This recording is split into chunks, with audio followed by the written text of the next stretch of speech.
Get your bags packed and let's get ready to go. My name is Marianne Romp, and I will be your tour guide for today. I will be giving you a brief overview of the great biome of the Arctic tundra.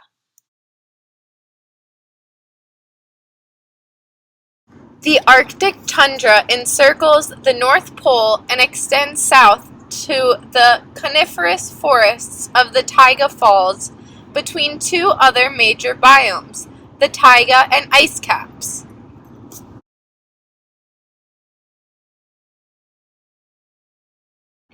The average winter temperature is negative 30 degrees Fahrenheit. The average summer temperature is around 37 to 54 degrees Fahrenheit. The yearly precipitation, including melting snow, is less than 38 centimeters, or 15 inches. 2/3 of that is summer rain. Snow reaches 64 centimeters sometimes, but rarely more than 191 centimeters.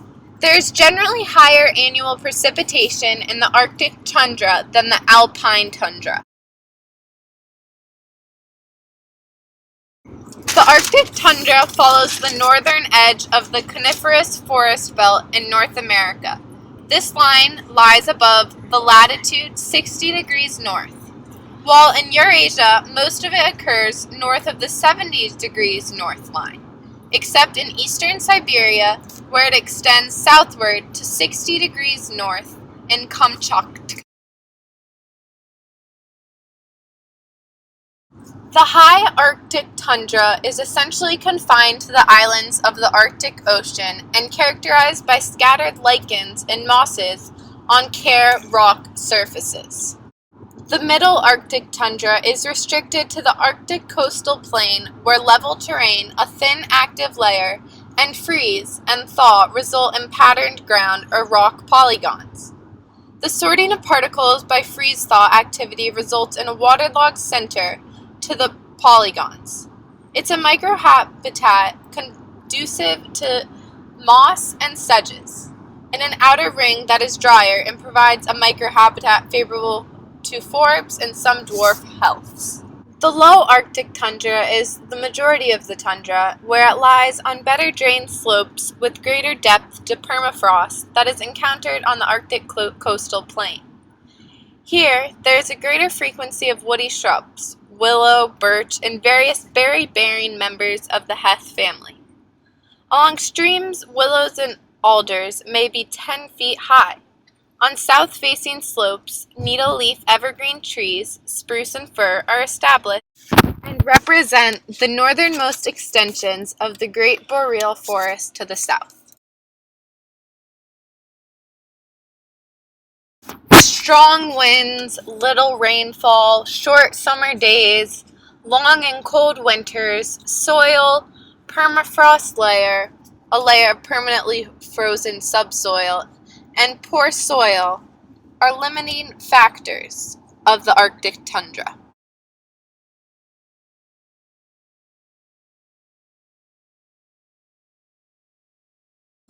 The main producers of the Arctic tundra are the Arctic moss, which is an autotrophic plant, and it's a decomposer that breaks down consumers. It has many predators like Arctic voles, lemmings, and shrews. Another producer is the bearberry. It is an autotrophic plant, and it is a producer for animals such as the polar bear and snowy owl. The caribou moss is another producer.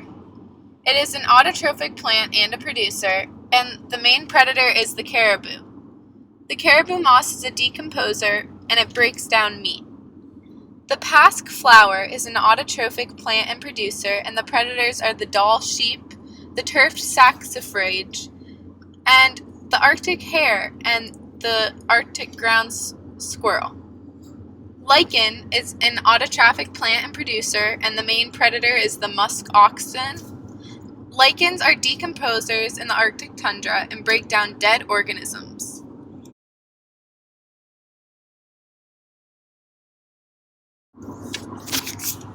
Plants must be small, grow close together, and close to the ground.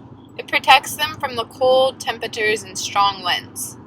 Flowering plants have fuzzy coverings on the stems, leaves, and buds to provide protection from the wind. Cup-shaped flowers that face up to the sun's rays are directed towards the center of the flower. They stay warmer than the air around them. Some plants have dark colors to absorb more solar heat. Only the top layer of soil thaws out, so plants have shallow roots. Small leaves help the plants retain moisture. Most tundra plants are perennials because of the short growing season, and they don't die in the winter. Some plants, like lichens, can survive on bare rock. Moss can grow in wet places or on bare rock.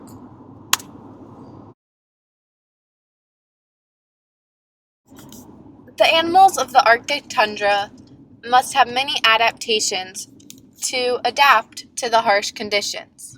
The polar bear has long, stiff hair in between their feet that provide them traction. It protects their feet from the cold. They also have hollow fur which traps air inside.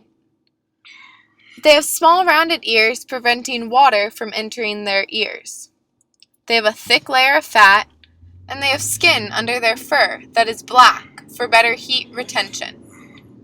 The caribou adapt to feed on lichens. It has a large stomach.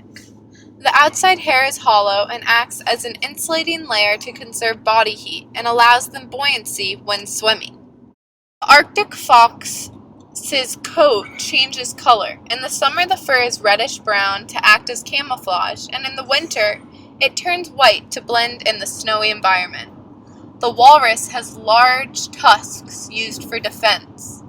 The muskox have hooves that are breaking the ice so that the oxen can drink water when most of the water is frozen. The overhunting of endangered species in the early 1900s resulted in the eradication of animals such as the musk oxen in the Alaskan tundra, which sailors coveted for food and clothing it offered. Eventually, governments began to recognize the issue and responded by creating laws to protect the tundra animals.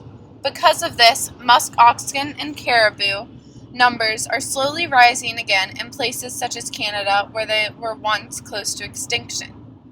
Sailors overhunt musk oxen for food and clothing. Overdevelopment is a huge problem caused by humans. Many people are moving in to work in the mines and oil industry. Oil drilling has become very popular. The tundra has many natural resources like oil and nickel. Pollution from mines and rigs ruins the fragile ecosystem. Towns and roads are made for the increasing population. Many of the animals' migration patterns are interrupted by this human development. Other human impacts include the melting of the permafrost as a result of climate change. It could radically change the landscape and what species are able to survive in the Arctic tundra. Ozone depletion at the North and South poles means stronger UV rays that will eventually harm the tundra. Air pollution can cause smog clouds that contaminate lichen, and this lichen is a significant food source for many animals.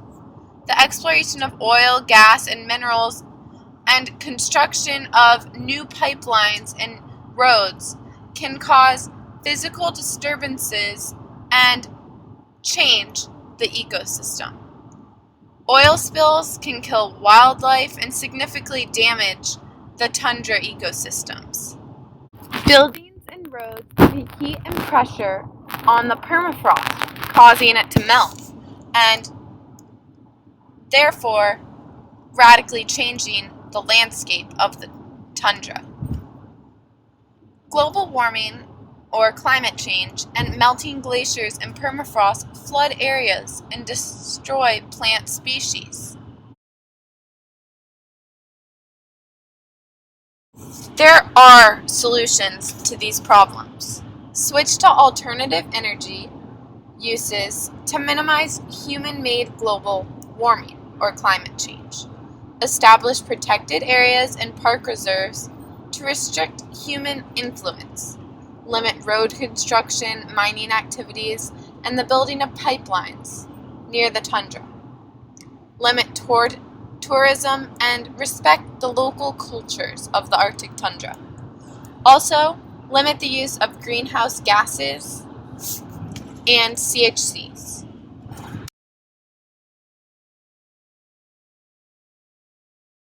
Polar bears are the most carnivorous of all of the bear species, and their diet consists of mainly seals and large seals. When there are many seals around, the adult polar bears will mostly eat the blubber or fat and the skin of the seals, which provides a good source of energy. An essential part of the ecological habitat for polar bears is ice. They use sea ice platforms for hunting and living. The loss of Arctic sea ice due to climate change is the most serious threat to polar bears throughout the Arctic tundra. The polar bears are being impacted in many ways by climate change. The population sizes are decreasing, sea ice platforms are moving further apart, and swimming conditions are more dangerous, and there are fewer hunting opportunities, and there's an increased scarcity of food. The remaining ice is further from shore and it is making it less accessible. In 2004, scientists discovered the drowning of 4 polar bears in the Beaufort Sea. They attributed this drowning to the melting ice and the rougher seas. Polar bears have less of a time frame for hunting season when seal pups are born. As a result, the average polar bear weight has dropped by 15%. So, the reproduction rates have declined. In fact, in the Hudson Bay, the population is down more than 20%. There are only about 20,000 to 25,000 polar bears remaining. In 2008, the polar bear was listed as a threatened species under the Endangered Species Act, primarily because of the decline of its first and foremost habitat, sea ice. Many efforts have been done and are being done to protect the polar bear population and prevent its extinction. Protecting the critical habitat is a very important one. The WWF has provided extensive financial support to the Wrangel Island Nature Reserve. It successfully advocated for the significant expansion of a marine buffer zone around the Wrangel Island and its smaller neighbor, the Herald Island. Another effort that must be done is the addressing of climate change. The WWF has successfully advocated for the creation of a circumpolar polar bear management plan. Reducing industrial impacts, creating safer communities, promoting sustainable tourism by a set of principles made for Arctic tourism, and ensuring sustainable hunting are other ways that the WWF and you can help prevent the extinction of polar bears.